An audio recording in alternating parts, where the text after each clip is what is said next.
Hello दोस्तों, Hindi mirror पर फिर से आपका स्वागत है।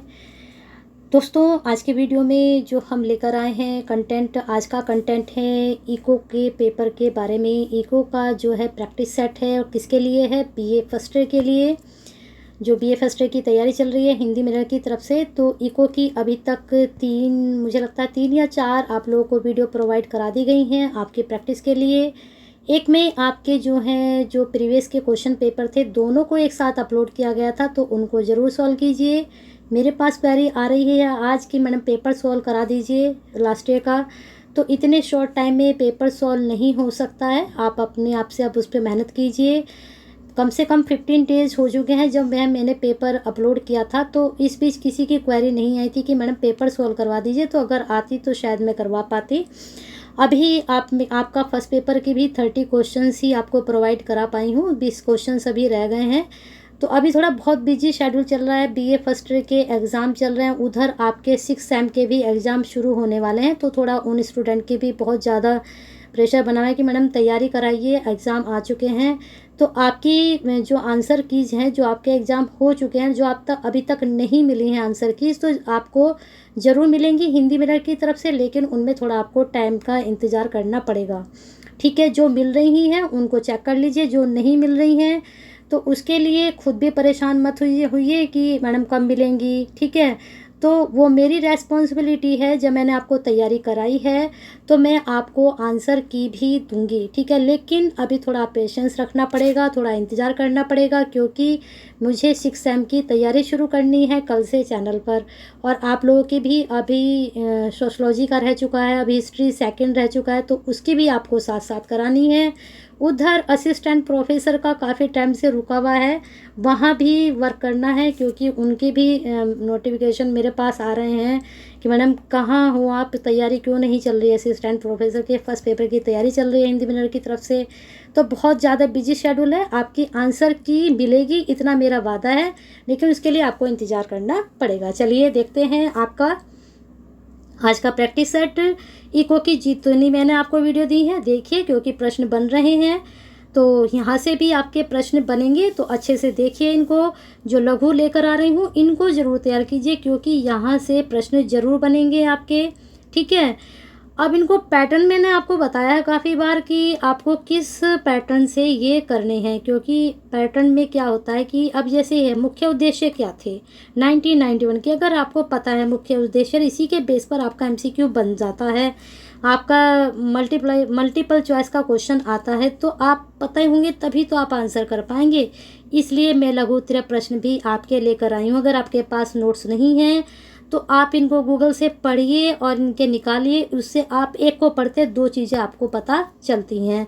आज की रात है आपके पास, अच्छे से मेहनत कर लीजिए। अगर आपने पूरे साल नहीं पढ़ा है और आज की रात आप मेरी चारों वीडियो देख लीजिए, और जितने भी लघु प्रश्न हैं उनको भी बहुत अच्छे से आप अपने नोट्स को चिरपी नोट्स तैयार कर लेंगे, तो 100% तो नहीं कह सकती, लेकिन 50, 60, 70 के बीच आपके नंबर ज़रूर बनेंगे। चलिए देखते हैं नेक्स्ट क्वेश्चन। आपका इस स्लाइड में आपको मिलेंगे 4 प्रश्न। ठीक है, देखते हैं। भारत में वर्तमान में औद्योगिक नीति लागू है, कब से लागू है इसे बताना है। तो पहले का आंसर जाएगा सा आपका 1991 की। 1991 की औद्योगिक नीति के अनुसार सरकार के क्षेत्र तथा विनियोग के लिए आरक्षित क्षेत्रों की संख्या है। अब देखिए, ये आंकड़े जो हैं बदलते रहते हैं। अगर क्वेश्चंस आपका आता है इस बेस का, तो आप इसके हिसाब से आंसर दोगे, क्योंकि इको का कोई स्थायी वो नहीं होते हैं, कुछ आंकड़े बदलते रहते हैं, तो वर्तमान के आंकड़ों के हिसाब से भी प्रश्न बनते हैं। अब ये जो बुक है ये थोड़ा पुरानी उसकी है, सिलेबस तो पुराना नहीं है, लेकिन कहना चाहिए कि पब्लिश जो हुई है ये 97 यानी 2000 के आसपास की है, तो आपको थोड़ा दिक्कत हो जाएगी, क्योंकि जो करंट के हैं उनको आपको याद करना पड़ेगा। ठीक है, चलिए देखते हैं नेक्स्ट क्वेश्चंस आपका। अगर हाँ पुराने पैटर्न से आपसे पूछे जा रहे हैं क्वेश्चन, अब जैसे वर्तमान में कौन सी औद्योगिक लागू है, तो ये एक बार आप चेक करेंगे कि ये 1991 की लागू है या कोई और लागू है इस वक्त, ठीक है। इस तरह के क्वेश्चंस को आप थोड़ा देख लेंगे। अब देख लें आगे, वर्तमान में जिन उद्योग के लाइसेंस अनिवार्य उनकी संख्या है। अब वर्तमान, तब का वर्तमान कुछ और था, आज का वर्तमान कुछ और है, तो इसको करंट में भी चेक कीजिएगा आप। नेक्स्ट क्वेश्चन देखते हैं। 99 की उद्योग नीति में उच्च प्राथमिक प्राप्त उद्योग में विदेशी पूंजी की सीमा को कर दिया गया है। अब ये भी प्रश्न आपको करंट में देखना पड़ेगा, ठीक है। तो ये चारों क्वेश्चंस हैं तो अच्छे, आपको यहाँ से तैयारी तो करनी है, इन चारों क्वेश्चंस को तैयार तो करना है, लेकिन पैटर्न यही वाला है, आपसे यही पूछे जाएं या फिर न्यू से पूछे जाएं, तो ये आंकड़े आपको चेक करने पड़ेंगे। चलें, आप देखो समझ में आ गया होगा, नहीं आया तो दोबारा आप इसको पूछ सकते हैं, यहाँ पर इसके आंसर है, आप इसको चेक कर सकते हो। अब चलते हैं आपके नेक्स्ट स्लाइड पर, वहाँ देखते हैं आपके कितने प्रश्न बन रहे हैं। इस स्लाइड में आपके बनेंगे 5 प्रश्न, ठीक है। औद्योगिक लाइसेंस प्रणाली को अपनाया गया, हाँ ये प्रश्न आप कर सकते हो, ये पुराने में भी चलेगा, आपके नए में भी चलेगा आंकड़ों में। तो इसमें क्या है, औद्योगिक नीति प्रस्ताव को क्रियान्वित करने के लिए औद्योगिक लाइसेंस प्रणाली को अपनाया गया, किस लिए, औद्योगिक नीति प्रस्ताव को क्रियान्वित करने के लिए। उद्योग विकास एवं नियमन अधिनियम लागू किया गया, ये भी प्रश्न अच्छा, ये प्रश्न आपका यहीं से बनेगा, ठीक है, इसमें कोई करंट नहीं जाएगा। तो जहाँ जा रहा है मैंने आपको समझा दिया कि वहाँ देख लीजिएगा आप, है ना। तो दूसरे का आपका जा रहा है आंसर 1952, दूसरे का भी आपका आ ही जा रहा है 1951, ठीक है। चलिए नेक्स्ट क्वेश्चन देखते हैं। औद्योगिक लाइसेंस नीति को प्रमुख रूप से उदार किया गया था, ये प्रश्न भी सही यहीं से बनेगा, ठीक है। किया गया था, यहाँ पर आ गया किया गया था कि नहीं, पास्ट का ही इसमें पूछा गया, लेकिन जो हमारी ये वाली स्लाइड थी इसमें प्रश्न क्या है, वर्तमान में पूछा गया औद्योगिक नीति लागू है। अब ये भी वाली भी हो सकता है, कोई और भी हो सकती है वर्तमान में, तो वर्तमान का आपको देखना हो कि यही चल रही है या कोई और चल रही है, ठीक है। यहाँ पर वर्तमान का पूछा गया, इसलिए मैंने आपको कहा कि ये प्रश्न आपको करंट में भी देखने पड़ेंगे। अब वर्तमान यहाँ भी वर्तमान में है, तो ये चीज़ आपको देखनी पड़ेगी। अगर प्रश्न बन जाता कि जो 91 की औद्योगिक नीति के अनुसार आरक्षित क्षेत्रों की संख्या, ये आपको इसके हिसाब से कर सकते हो, ठीक है। अगर यहाँ वर्तमान ना होता, सिर्फ इतना पूछते कि भारत में औद्योगिक नीति कब लागू हुई, तब आप इसका आंसर ये दे सकते थे। तो कुछ जो डिफरेंस मैंने आपको समझाया है वो समझ में आपकी आ गया होगा। चलिए आगे चलते हैं, प्रश्न आपका था थर्ड का आंसर देखते हैं क्या जा रहा है। औद्योगिक लाइसेंस नीति को प्रमुख रूप से उदार किया गया, तो पास्ट में चला गया ना ये, तो ये आपका 1991 यहाँ पर पास्ट में पूछा, हो सकता है मैं करंट पूछ रहा है। लाइसेंस नीति की कार्य प्रणाली का अध्ययन करने के लिए रामकृष्ण अध्यक्ष दल की नियुक्ति की गई थी, ये प्रश्न भी अच्छा है आपका, तो फोर्थ का आपका जाएगा 1977 में, है ना। अब देखते हैं प्रश्न नंबर 5, इस स्लाइड के आपके 5 प्रश्न कंप्लीट। MRTP अधिनियम कब लागू किया गया, ये भी प्रश्न बहुत अच्छा है, इसको ऐसे करके देख लीजिए, MRTP ये बन चुका आपका। तो ये अधिनियम कब लागू किया गया, तो ये किया गया आपका 1970 में। चारों प्रश्न वेरी इंपॉर्टेंट, जरूर कर लीजिए। अब चलते हैं आपकी नेक्स्ट स्लाइड पर, क्या है देखते हैं। यहाँ पर लघु प्रश्न आपके सामने हैं, चेक करिए इनको क्या क्या है, यहाँ पर जरूर पढ़िए। फेरा के बारे में जरूर पढ़िए, प्रश्न बन सकता है। विदेशी मुद्रा प्रबंधन अधिनियम, फेमा की विशेषताएं, यहाँ पर ये फेमा के ही बारे में पढ़िए, इसको जरूर, यहाँ से प्रश्न बनेगा। अब यहाँ पर आपके लघु प्रश्न हैं, वहाँ पर थोड़ा बड़े प्रश्न आपके लिए थे। विदेशी नियम की आवश्यकता क्यों होती है, फेरा का क्या उद्देश्य है, जरूर पढ़िए। मुख्य प्रावधान क्या थे, ये भी पढ़िए। लागू करने की आवश्यकता क्यों हुई, ये भी पढ़िए। फेमा और फेरा में क्या अंतर है, जरूर पढ़िए, बहुत अच्छे प्रश्न हैं, पढ़िए, इनके चिरपे नोट्स बना लीजिए, 1 लाइनर, ठीक है। अब देखते हैं आपके MCQ क्या कहते हैं, ये आपको नेक्स्ट स्लाइड में मिलेंगे। चलिए देखते हैं कौन कौन से प्रश्न आपके बन रहे हैं। कुल प्रश्न आपके स्लाइड में हैं 7, नोट कर लीजिए, 7 यहाँ पर बनेंगे आपके। पहला प्रश्न है, भारत में विनिमय नियंत्रण की नीति सर्वप्रथम लागू की गई, बहुत अच्छा प्रश्न है एग्जाम के पॉइंट ऑफ व्यू से। तो पहले का आंसर जाएगा सितंबर 1939 को, ठीक है। विदेशी विनिमय नियंत्रण पारित किया गया, कब पारित किया गया, तो ये किया गया था आपका 1947 को। फेरा में परिवर्तन किए गए, कब किए गए हैं फेरा में परिवर्तन, तो ये किए गए 1973 व 1993 में। चलिए आगे देखते हैं प्रश्न आपका, विदेशी मुद्रा प्रबंधन अधिनियम फेमा लागू किया गया, तो फोर्थ का आंसर आपका जाएगा ब, जून 2000 में। ठीक है, मैंने कहा था ना बुक थोड़ा पीछे की है। तो देख लीजिए, फेमा के तहत विभिन्न उद्देश्यों के लिए विदेशी मुद्रा के आहरण सीमाओं में बुक पीछे की और आगे का कुछ नहीं होता है। जो करंट होता है, चाहे वो बुक 1 साल पुरानी हो, चाहे आपकी 2000 का ही बुक का पैटर्न आया हो, अगर 2021 में आंकड़े बदल गए हैं और आपसे वर्तमान का पूछा जा रहा है तो आपको 2021 के याद करने पड़ेंगे। आप 2000 की बुक आपकी भले ही नहीं हो, लेकिन आप किसी आंकड़े नहीं दे सकते हैं। तो वही चीज़ मैं आपको समझाना चाह रही हूँ, तो इस चीज़ को समझ लीजिए, अच्छे से समझ गए ना। तो बुक कोई भी पुरानी नहीं होती, सब नई होती हैं, लेकिन जो वर्तमान के आंकड़े होते हैं वो हमें उसी सन के हिसाब से देने होते हैं। बस इतना सा अंतर आप समझ लीजिए। अब देखते हैं नेक्स्ट क्वेश्चन आपका क्या कह रहा है। फिफ्थ, फेमा के तहत विभिन्न उद्देश्यों के लिए विदेशी मुद्रा के आहरण सीमाओं में कमी की गई है, वृद्धि की गई है, पूर्ववत रखा गया है, प्रश्न में से कोई नहीं। तो 5वें का ब, वृद्धि की गई है। बहुत अच्छा प्रश्न। नेक्स्ट देखते हैं। फेमा अधिनियम के उल्लंघन करने वालों को, फेमा के बारे में जरूर पढ़ के जाए, प्रश्न यहाँ से जरूर बनेंगे, क्योंकि फेमा जो है काफ़ी ये प्रसिद्ध भी रहा है। तो 5वें का आपका आंसर क्या लगा रहे हैं आप? अगर लगा रहे हैं ब, वृद्धि की गई है, तो बहुत अच्छा है। फेमा अधिनियम के उल्लंघन करने वालों की को क्या होता है? मौद्रिक धन का अनुपात भुगतान करना होगा, कारावास की कार्यवाही होगी, या दोनों ही उनके लिए की जाएंगे? तो आपका 6 का जाएगा अ, मौद्रिक धन का भुगतान करना होगा। फेरा के तहत अपराध सिद्ध करने का दायित्व किसका है? अभियुक्त का, प्रवर्तन एजेंसी का, सरकार या प्रभुत्व में से कोई नहीं। तो 7वें का जाएगा प्रवर्तन एजेंसी का होता है फेरा के तहत अपराध सिद्ध करने का दायित्व। सारे ही प्रश्न बहुत अच्छे हैं, और मेरी आपसे क्या, ईश्वर से प्रार्थना है कि आपकी जो तैयारी आप कर रहे हैं हिंदी मीडियम की तरफ से, जैसे आज का पेपर सभी स्टूडेंट का हुआ, तो कल इको का पेपर भी अच्छा हो और हमारी मेहनत और आपकी मेहनत वसूल हो जाए। चलिए देखते हैं नेक्स्ट क्वेश्चन। लघु व कुटीर उद्योग की परिभाषा दी नहीं है, पढ़ लीजिए। लघु और कुटीर उद्योग क्या होता है, दोनों उद्योगों के बारे में पढ़ लिए। और नई उद्योग नीति बताइए क्या है ना, लघु व कुटीर। और हाँ, एक चीज़ और स्टूडेंट, नई शिक्षा नीति के बारे में भी ज़रूर पढ़ के जाएं, वहाँ से भी आपके प्रश्न बन सकते हैं नई शिक्षा नीति से, है ना। क्योंकि आज की इकोनॉमी के बारे में भी आप पढ़ के जाइए क्या है। मेरे पास जो है अर्थव्यवस्था से संबंधित प्रश्न हैं, लेकिन वो करंट में आते हैं। अगर आप कहेंगे, जैसे मैं ये वीडियो अपलोड करूँगी, अभी हो जाएगी आपकी 7 बजे तक, अगर आपको चाहिए करंट वाले अर्थव्यवस्था के क्वेश्चंस, तो मैं उसकी वीडियो बना सकती हूँ, आपको 10 बजे तक दे सकती हूँ। लेकिन वो मैं तभी दूंगी जब आप इस वीडियो को देखने के बाद कहेंगे कि मैडम जो करंट की अर्थव्यवस्था है उसके भी प्रश्न दे दीजिए। हो सकता है वहाँ से प्रश्न बन जाए, लेकिन वो आपके अकॉर्डिंग टू सिलेबस नहीं होंगे, वो करंट के क्वेश्चंस होंगे अर्थव्यवस्था के। जैसे अभी मैंने कहा ना वर्तमान में क्या चल रहा है, तो वो वर्तमान की अर्थव्यवस्था के क्वेश्चन होंगे।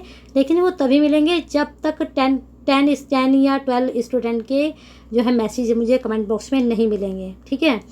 नहीं तो और 10 बजे के बाद मैं अपलोड भी नहीं करूँगी उस वीडियो को, क्योंकि सारा कंटेंट तैयार करना पड़ेगा, फिर बनानी पड़ेगी, और फिर उसके बाद वो अपलोड भी करनी होती है। तो बहुत लंबा प्रोसीजर होता है, उसमें कम से कम आपके 3-4 घंटे आराम से लगते हैं। तो मुझे जल्दी आप रिप्लाई करेंगे, उतनी ही जल्दी आपको वीडियो मिलेगी। चलिए देखते हैं नेक्स्ट क्वेश्चन। लघु उद्योग का तात्पर्य उसमें लगाए गए संयंत्र इत्यादि पर निवेश की गई अधिकतम पूंजी को कितनी मात्रा से है। अब देखते हैं इस स्लाइड में आपके कितने प्रश्न बनेंगे। इस स्लाइड में आपके बन रहे हैं 5 क्वेश्चंस। चलिए देखते हैं इसका प्रश्न का आंसर क्या जाएगा आपका। पहले का जा रहा है 1 करोड़, ठीक है। चलिए अब नेक्स्ट क्वेश्चन देखते हैं। लघु उद्योग के लिए सरकार ने औद्योगिक नीति बनाई है, ये प्रश्न कई बार हो चुका है, लगाइए इसका आंसर। कुल औद्योगिक उत्पाद में लघु क्षेत्र का योगदान है। अब देखो, इसने वर्तमान में नहीं पूछा, तो इसका आंसर हम इस हिसाब से दे भी सकते हैं। तो थर्ड का आंसर जाएगा आपका 48%। चलिए देखते हैं आगे। लघुतर इकाई टीनी यूनिट्स के लिए विनियोग की अधिकतम सीमा होती है, देखना है इसमें कितनी होती है। तो ये जाएगा 5 लाख रुपए। अब नेक्स्ट क्वेश्चन, यहाँ पर आपके आंसर भी शो हो रहे हैं, देख सकते हैं। कौन सी लघु उद्योग की समस्या है? तो 5वें का आंसर आएगा तीनों ही, कच्चे माल की अपर्याप्तता, पूंजी तथा साख का अभाव, क्षमता का अल्प प्रयोग। बहुत अच्छे प्रश्न थे इसके भी। चलिए नेक्स्ट स्लाइड पर चलते हैं। नेक्स्ट स्लाइड आपकी क्या कह रही है, पहले देखते हैं इसके लघु प्रश्न। ये ज़्यादा दीर्घ उत्तरीय है, इनको मत पढ़िए, पढ़ना चाहें तो आप पढ़ सकते हैं। चलिए देखते हैं विदेशी व्यापार के आकार मूल्य में क्या तात्पर्य, पढ़ लीजिए इनकी डेफिनेशंस, परिवर्तन कीजिए इसे। भारत किन वस्तुओं का आयात निर्यात करता है, पढ़ लीजिए इसको भी। भारत की व्यापार दशा पर टिप्पणी लिखनी है, कैसी है, जैसे कि मैंने कहा कि वर्तमान की अर्थव्यवस्था भी आप देखकर जाए। अब देखिए, क्योंकि करंट से क्वेश्चंस बनेंगे आपके, बहुत ज़्यादा बनेंगे। 1950-51 में भारत के कुल आयातों का, वैसे तो आपके जो सिलेबस के अकॉर्डिंग है वैसे ही पेपर आएगा, लेकिन करंट से भी आपके क्वेश्चंस उठाए जाएंगे। तो देखते हैं प्रश्न का आंसर पहले का क्या है रहा है। तो इसका है 1850 करोड़। पूंजीगत माल की श्रेणी में याद की जाने वाली सर्वाधिक महत्वपूर्ण निर्यात मद है, क्या है? तो दूसरे का आंसर जाएगा ब, इलेक्ट्रिकल मशीनरी का सामान।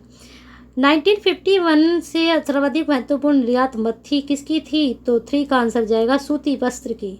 भारत में 1951 में सर्वाधिक आयात किए जाते थे, क्या? किसको? फोर्थ को किसको? जापान से आयात किए जाते थे, सॉरी निर्यात नहीं, आयात किए जाते थे।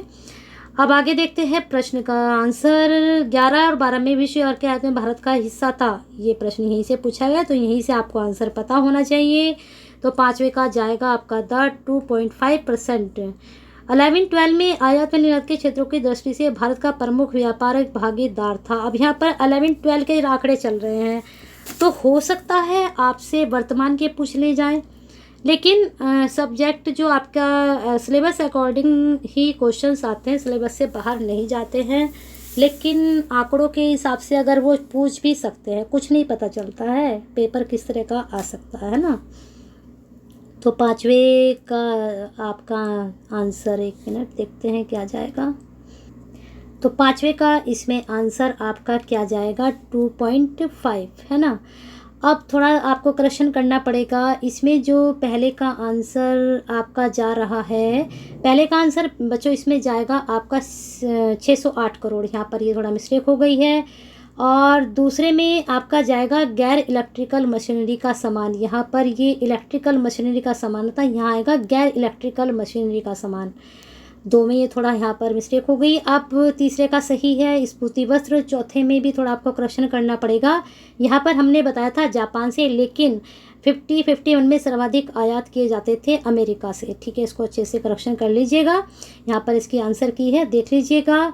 चलिए नेक्स्ट क्वेश्चन पर चलते हैं आपके।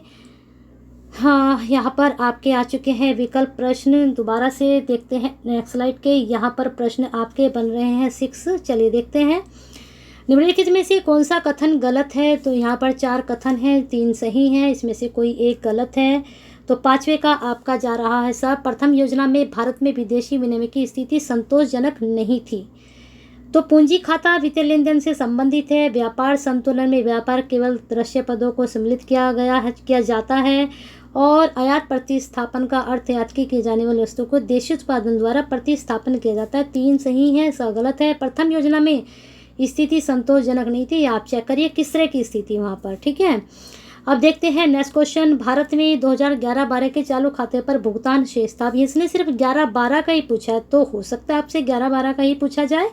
तो दूसरे का सा जाएगा इतने करोड़ था। ठीक है, चलिए देखते हैं नेक्स्ट क्वेश्चन आपका। भारत में प्रतिकूल भुगतान संतुलन के कारण हैं, क्या कारण हो सकते हैं देखना है। पेट्रोल में कीमत में वृद्धि, विदेशी ऋणों पर ब्याज का भुगतान, आयातों का उदारीकरण। तो इनमें से सभी है। भारत में प्रतिकूल भुगतान संतुलन के कारण, अनुकूल नहीं प्रतिकूल, जानते होंगे ना अनुकूल प्रतिकूल विलोम शब्द। तो 1 अप्रैल 2000 से भारत के कितने उत्पादों के आयात पर मात्रात्मक प्रतिबंध हटा लिया है? अब देखिए 2000 के आंकड़े पूछ रहा है आपसे, यहाँ पर हो सकता है आपसे 2020 के पूछ ले, 19 के पूछ ले, 18 के पूछ ले। वैसे आपके जो सिलेबस के अकॉर्डिंग है तो वो यही पूछा जाएगा, है ना।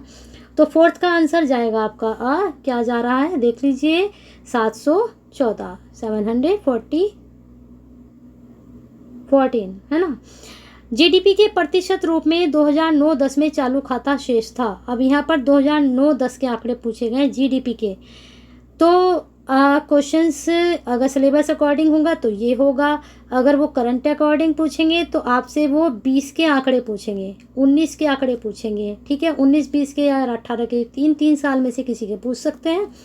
अब देखते हैं चालू खाते में रुपये को पूर्ण परिवर्तित घोषित किया गया, ये प्रश्न अच्छा ही बन सकता है। तो इसमें 1994 4 में। चलिए नेक्स्ट स्लाइड पर चलते हैं, आपकी आ चुके हैं। यहाँ पर पहले लघु देखते हैं, लघु प्रश्न के बाद आपके MCQs बनेंगे यहाँ पर 4, ठीक है। विदेशी पूंजी की आवश्यकता क्यों पड़ती है, पढ़िए। भारत के विदेशी विनियोग की नीति के उदारीकरण का प्रमुख कदम क्या है, पढ़िए।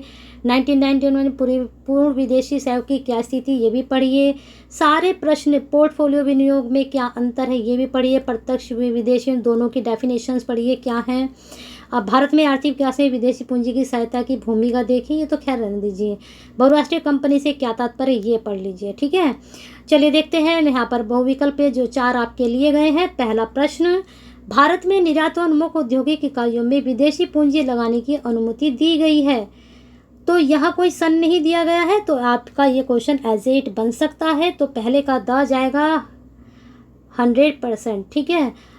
अब अगर यहाँ पर सन होता तो उसके हिसाब से पूछा जाता। विदेश पूंजी में सम्मिलित किया जाता है, ये प्रश्न भी अच्छा है, तो दूसरे का द व्यापारिक ऋण भी, विदेशी सहायता भी, विदेशी निवेश भी। भारत में 6-7 में कुल FDI का अंतः प्रवाह था। अब यहाँ सारे 6, 7, 11, 12 से ऊपर क्वेश्चंस नहीं बन रहे हैं, तो 12 तक के आंकड़े आपको इन प्रश्न में मिल चुके हैं। अगर आपको चाहिए करंट में भी, तो वो आंकड़े आप गूगल से सर्च भी कर सकते हो, और अगर आपको चाहिए करंट का, तो करंट की एक वीडियो अर्थव्यवस्था की है मेरे पास, मैं उसको अपलोड कर दूंगी, लेकिन टाइम से। चलिए देखते हैं नेक्स्ट क्वेश्चन आपका, इसका आंसर 3 का आपका जाएगा 7.1। भारत में सर्वाधिक FDI की जिम्मे हिस्सेदारी है किसकी। अब इसने हिस्सेदारी पूछ तो ली FDI की, लेकिन आज कितनी हिस्सेदारी किसकी है ये हमें नहीं पता है। तो पहले जो पूछी है मॉरिशस की, अब ये पता नहीं अब वर्तमान में करंट में भी मॉरिशस की है फिर किसी और की है। तो चलिए, इसलिए तो ये प्रश्न थोड़ा सा दिक्कत कर जाते हैं। अब जो आपका है प्रश्न, लघुत्तरीय प्रश्न यहाँ पर है। बेरोजगारी पढ़ लीजिए, मौसमी बेरोजगारी, ये तो आसान है, इनके लिए तो कोई दिक्कत नहीं है, सारों को पढ़िए इनको। अब इनके हम प्रश्न बेरोजगारी क्या है, ये वाली यूनिट अच्छे से पढ़ के जाइए, आसान भी रहेगी आपके लिए, है ना। और भगवान करे कि आपके प्रश्न यहीं से बन जाए, इस वाली से ही, है ना। करंट से बने ही ना प्रश्न आपके, क्योंकि आप लोगों को फिर बहुत वाली दिक्कत होने वाली है अगर करंट से बनते हैं तो। चलिए 7 प्रश्न आपको इस वाली स्लाइड में मिलेंगे, देखते हैं। बेरोजगारी एक ऐसी स्थिति है जहाँ श्रम शक्ति व रोजगार के अवसरों में क्या होता है, समानता होती है। चलिए देखते हैं आपका नेक्स्ट क्वेश्चन क्या जाएगा। नेक्स्ट क्वेश्चन तीसरा इसमें नहीं है, दूसरे से है, सॉरी दूसरा नहीं है, यहाँ तीसरे से आपका स्टार्ट है ये। तो देख लीजिए इसको। वर्ष 2011-12 में 30 दिवसीय प्रातःहान के आधार पर ग्रामीण व शहरी क्षेत्रों में गरीबी का प्रतिशत है। तो देख लीजिए गरीबी का प्रतिशत यहाँ पर 11-12 के मैंने कहा था ना, इसके हिसाब से तो आपको पता चल जाएगा। लेकिन अगर उसने पूछ लिया 20 का कितना है, 19 का कितना है, तो पूछ सकता है कि 19 और 20 में कितना था। लेकिन सिलेबस अकॉर्डिंग अगर प्रश्न पूछेगा तो यही बनेगा। अब देख लीजिए तीसरे का आपका द जाएगा 21.9। भारत में ग्रामीण क्षेत्र में गरीबी का एक सबसे महत्वपूर्ण कारण क्या है, ये ऐसे ही पूछा जाएगा। इज इट, तो जनसंख्या विस्फोट है। भारत के शहरी क्षेत्र में बेरोजगारी का प्रधान कारण क्या है, ये भी अच्छा प्रश्न है, इसमें जाएगा व्यावसायिक शिक्षा का अभाव। ग्रामीण गरीबी दूर करने के लिए योजना चलाई गई है, ये प्रश्न भी अच्छा है। तो 6 का आपका जाएगा EAY। अब ये पहले चलाई गई थी, अब क्या चल रही है पता है आपको, करंट में कौन सी योजना चल रही है उसको भी पढ़िए। अब देखते हैं आगे प्रश्न। निम्न में से औद्योगिक संघर्ष का कारण नहीं है, क्या नहीं है। तो स्लाइड में आपके प्रश्न कितने हैं, इसमें प्रश्न हैं आपके 4, यहाँ पर आंसर है, इनको आप देख लीजिएगा। आंसर की भी आपको मिल चुकी है, इनको पढ़िए और इनको कर लीजिए प्रश्न, ये आपके बहुत अच्छे हैं। अब हम चलते हैं आपके प्रश्नों पर आगे। यहाँ पर 4 प्रश्न हो चुके हैं आपके। नेक्स्ट स्लाइड में आपको मिलेंगे 6, लेकिन वो 2 से शुरू हुए हैं, तो इसका मतलब आपको 5 ही प्रश्न मिल पाएंगे नेक्स्ट स्लाइड में। चलिए देखते हैं क्या प्रश्न है आपके, यहाँ से देखते हैं प्रश्न। दूसरा प्रश्न है यहाँ से शुरू। बेरोजगारी की वह स्थिति जिसमें श्रमिक वर्ग लागू हुआ मालूम होता है, किंतु उत्पादन में उसका अंशदान नहीं के बराबर होता है, वह क्या कहलाती है। तो बताइए इसमें जल्दी से क्या आंसर इसका जाएगा। तो इसका आंसर अगर आप लगाएंगे दूसरे का ब, तो बिल्कुल सही लगाएंगे, अदृश्य बेरोजगारी। अदृश्य बेरोजगारी में श्रम की सीमांत उत्पादकता बड़े पारस में होती है, परास में होती है। तो कैसे होती है, तीसरे का आपका जाएगा 0 में, ठीक है। नगरीय क्षेत्रों में मुख्य रूप से देखने को मिलती है, क्या देखने को मिलती है? उद्योग बेरोजगारी भी, श्रमिक वर्ग में बेरोजगारी भी, उपरोक्त दोनों ही मिलती हैं। छिपी बेरोजगारी किस क्षेत्र से विशेषता रखती है? तो पांचवे का उद्योग, व्यापार, कृषि या फिर यातायात। तो पांचवे का आपका जाएगा कृषि से। ठीक है, चलिए 6 का क्वेश्चन देखते हैं। भारत में कौन सी बेरोजगारी अधिक है? ये प्रश्न वेरी इंपॉर्टेंट है, बन सकता है एग्जाम में। तो 6 का जाएगा अदृश्य बेरोजगारी। चलिए नेक्स्ट स्लाइड में देखते हैं कितने प्रश्न आपके बनेंगे। आपके नेक्स्ट स्लाइड में बनेंगे 4 प्रश्न। चलिए देखते हैं कौन कौन से आपके 4 प्रश्न हैं। उससे पहले आपके लघु प्रश्न देखते हैं। भारत में प्रादेशिक असमानताएं बतानी हैं। भारत में आर्थिक असमानता के काम करने हेतु सुझाव बता सकते हैं, पूछे जा सकते हैं। आय की असमानताएं उत्तराधिकार के नियम द्वारा होती है। तो प्रश्न का आंसर बनेगा असत्य है। ठीक है, आय की असमानताओं में निम्न वस्तुओं के उत्पादन को प्रोत्साहन मिलता है। तो इसमें आंसर जाएगा आपका अविलासिता के कारण। ठीक है, प्रोत्साहन मिलता आय की असमानताओं से निम्न वस्तुओं के उत्पादन में विलासिता को। नेक्स्ट क्वेश्चन है, आय की असमानता को कम करने के लिए अधिक होना चाहिए। क्या होना चाहिए? अधिक। तो तीसरे में अगर आप सोच रहे हैं प्रत्यक्ष करारोपण, तो बिल्कुल सही है। फोर्थ को देखते हैं, क्वेश्चन नंबर क्या है? फोर्थ का है, भारत में आय और संपत्ति की असमानता वृद्धि को समाप्त करने का सर्वोत्तम उपाय क्या हो सकता है? तो फोर्थ का आंसर अगर दा लगाया है, कराधान की प्रणाली, प्रागमी प्रणाली को अपनाना, तो बहुत अच्छा। प्रश्न चारों ही बहुत अच्छे हैं, नोट डाउन करने लायक है, कर सकते हैं एग्जाम के पॉइंट ऑफ व्यू से। चलिए नेक्स्ट क्वेश्चन आपका देखते हैं क्या बन रहा है।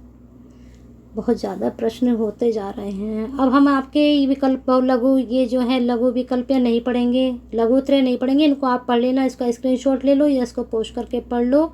और यहाँ पर इसके मैं आपको इनके स्क्रीनशॉट ले लीजिए आप। ठीक है, इसको पढ़ लीजिए। यहाँ पर ये आंसर है, 1 2 मैं स्लाइड पढ़ देती हूँ आपकी। ये 3 आंसर हैं इस वाली स्लाइड में, इसको अच्छे से आप नोट डाउन कर लीजिए। ठीक है, चलिए अगली स्लाइड पर हम चलते हैं। अगली स्लाइड में आपको मिलेंगे प्रश्न 3।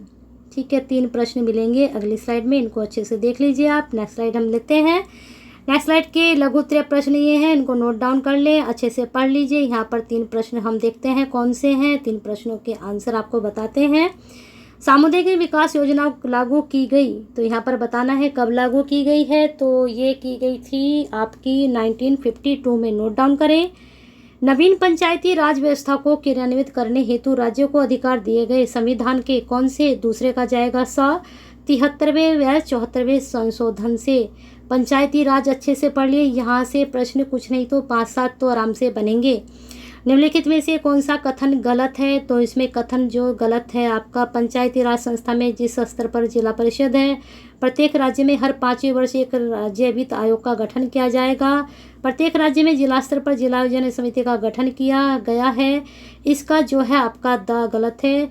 73वां संशोधन अधिनियम 1955 में पारित हुआ। कब पारित हुआ? देखिए कब पारित हुआ था। ये प्रश्न का, ये वाले तीनों ही प्रश्न बहुत इंपॉर्टेंट हैं, इनको जरूर नोट डाउन करें।